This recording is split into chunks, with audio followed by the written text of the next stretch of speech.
Hello, how's everybody doing? It's been a long time since I made a video, and I've just been so super busy with school and everything else, but I wanted to start making short videos on important healthcare topics, 5-minute or less videos. So in this video, I want to talk about the COVID vaccine.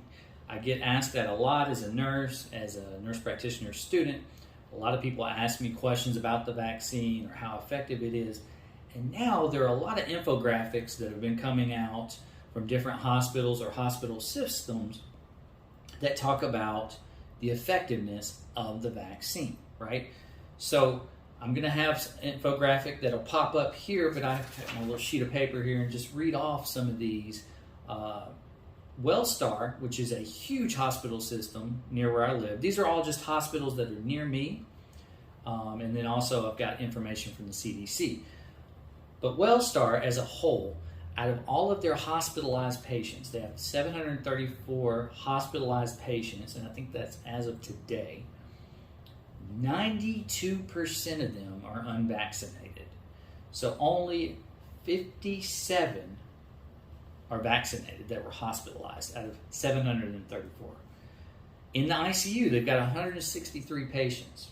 95% of those, 95, were unvaccinated. Patients on ventilators, they have 123 patients on ventilators. 95%. Again, I'll post these infographics. You can find it. I can tell you what hospital system. You can look it up yourself. 95% of the patients on ventilators are unvaccinated. You go over to Piedmont Hospital. Same thing, very similar numbers, same three categories. 96% of the hospitalized patients are unvaccinated. 96% of the patients in the ICU, unvaccinated. 97% of the patients on ventilators, unvaccinated. So you see the trend, right? Go over to Tanner Health Systems. They have several hospitals, I believe, in Carrollton and Villa Rica, in areas of Georgia. Tanner Health Systems, 97% unvaccinated in the hospital. They also put a number of deaths on their infographic. Since February, they've had 99 deaths due to COVID. 92 of those were unvaccinated. So out of 99 deaths, 92 were unvaccinated. Out of the 26 patients they have on the ventilator, 100% of them, every single one of the 26 are unvaccinated. Go over to East Alabama Health System. It's a smaller hospital, I believe, because they have 72 hospitalized patients, and 61 of those are unvaccinated. And then the last graphic I have is from the CDC. They compile all this data nationwide. Each one of those graphics that we looked at are for individual hospitals or hospital systems, so it could be 3 or 4 hospitals.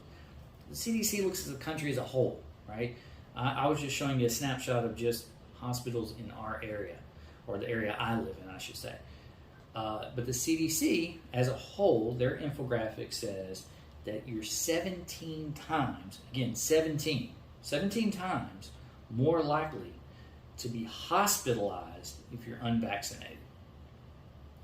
I mean, to me, these are simple numbers. If you're on the fence and you're like, should I get vaccinated? These are simple numbers to look at the benefit to the risk. Clearly, the risk is that if you're unvaccinated and you get COVID, you have a much higher chance of being hospitalized, being in the ICU, being on a ventilator, or dying.